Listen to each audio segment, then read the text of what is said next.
revert, convert, whichever term you use. It's a song in my heart, a muse, a reminder that I was not born into the deen, but Allah found me broken-hearted and mean. He destined for me to be a believer, not amongst those who are schemers. He chose me, He chose me. I have to work hard, guide my family to the straight path. I have to show them it's more serious than some equation in math. I have to show them, I can't give up, I have to keep trying. Lord, I should be begging and crying. The Prophet's example as beautiful as the whiteness of a dove. Ya Allah, please guide my parents to the one true love and the heavens above. Assalamu alaikum, it's your girl Amina Sanchez, and I'm back with another YouTube video. I want to say Eid Mubarak to all my Muslim friends and viewers. I realized that yesterday was the last day of Eid, and I hope that everyone got to celebrate. Inshallah, I'll include in the video a little montage of photos that I took on Eid. But anyways, this is a highly requested video that I've been getting to talk about my revert story. I've been on Snapchat a lot lately, and so I've asked some questions that I will answer here in this video.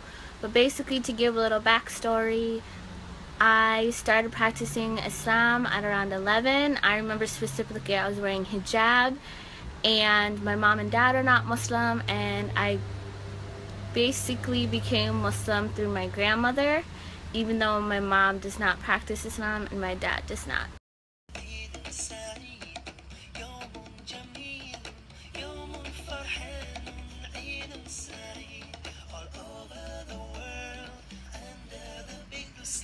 Muslims unite to worship Allah. It's a time of brotherhood, a time of peace. Muslims are singing praises to Allah. Allahu Akbar, Allahu Akbar, La ilaha illallah, Allah.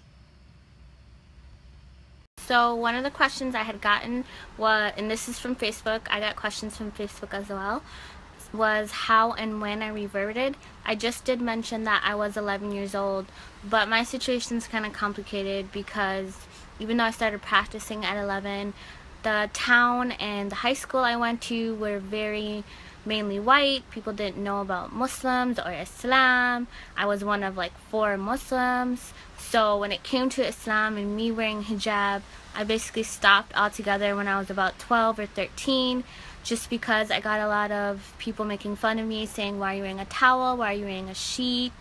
They would say things like you're a terrorist, and just so much bullying, to the point I just stopped practicing altogether. And I started practicing again when I was 17, and I remember specifically it was Ramadan in 2012, and just the fact that everyone's praying together all night, everyone's fasting, and we're sharing food, I just felt this overwhelming connection, and I felt like this is the true path, this is what feels so right and so comfortable, and so I just could not ignore it. I'm like, I have to go back to practicing again.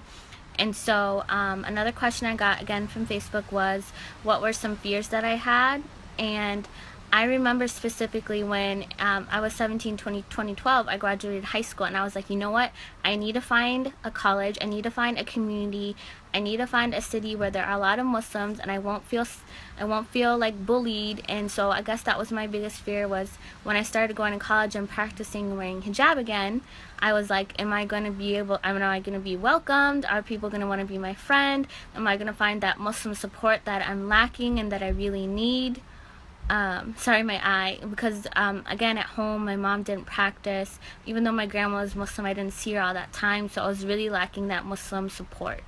Another question I got again from Facebook was, how has your spiritual journey been so far, and what are some challenges in your spiritual journey that you want to overcome? So the hardest part in my spiritual journey has been, again, the lack of support, which goes along with my fears. I moved out of my mom's house when I was 20 years old, and I'm 22 now, by the way, and I was just like, I need to move and live somewhere. I tried really hard to find Muslim roommates and live really close to a masjid and things like that, but it was really hard because of money, and just couldn't find any Muslims to live with. So I was trying to live with Muslims and live in a Muslim community. So that was my biggest challenge, was finding a place where I'd be surrounded by Muslim support, and that's still my struggle because I don't live with Muslims right now. But alhamdulillah. So basically my biggest struggle that I've had to overcome is to self-motivate myself, to push myself, to pray, to go to Islamic events, and to be surrounded by that spiritual connection and spiritual love that I feel like I lack getting from like my parents. But that, I mean, like, there are reverts, I'm sure, that have it a lot worse than I do, that don't have Muslim family members at all. And even though I don't see my Muslim family all the time, I still have someone there for me. Someone asked me on Snapchat about like my mom and what does she consider herself, did she convert to another religion. The same thing with my dad. So my dad's side is for sure Christian. They practice Christmas and all those things, and he lives in another state, so it's not very difficult in that sense to be practicing two different religions because I don't even see him that much. My mom, she actually doesn't practice anything, and this is actually a really good question because what I feel like is hard for a lot of reverts is having family members that don't support them. Even though my mom doesn't practice Islam and doesn't practice anything, I mean, okay, there have been times where she didn't like that I wore hijab, or she'd say like, I used to be niqabi at one point. She didn't support me in that aspect. And sometimes it can be uncomfortable just talking about a religion at all, period, but at least she's not hostile and angry like I know some reverts experience. May Allah make it easy for you if you do.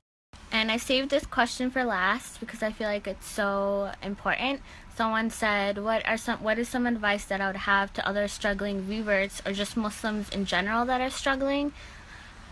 So, well, if you're a revert, I would say never give up on your family. Never give up on the fact that one day, if Allah wills, they will come to Islam.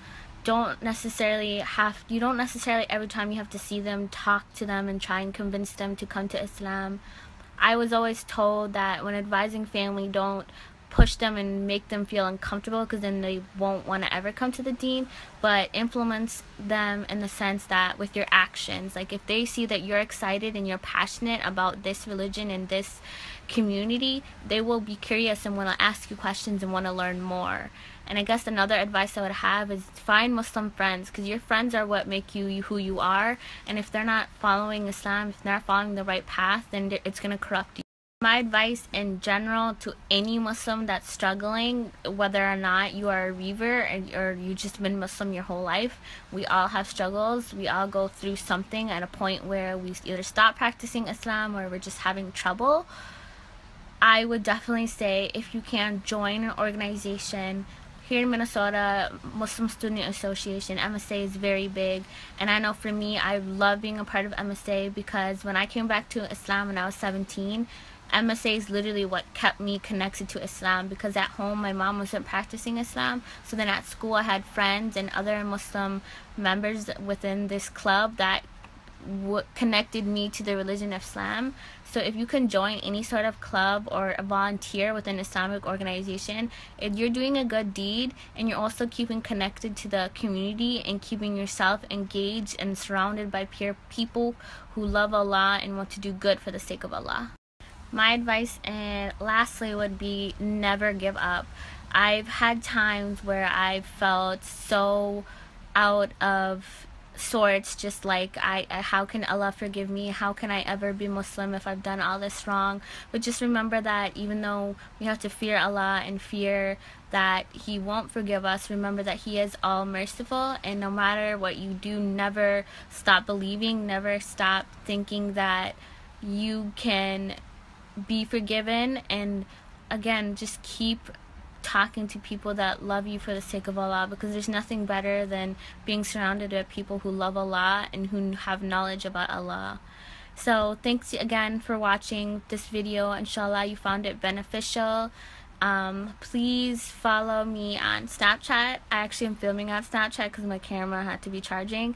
I do a lot of reminders there, and yeah, it'd just be really awesome to see more of you. I also just created this Snapchat account. It's called Multiracial and Revert Muslims, and I'm just so excited about it because if anyone's ever heard about Somalia Dunka or Oromos Connect, these accounts were created to connect Somalis or Oromos worldwide.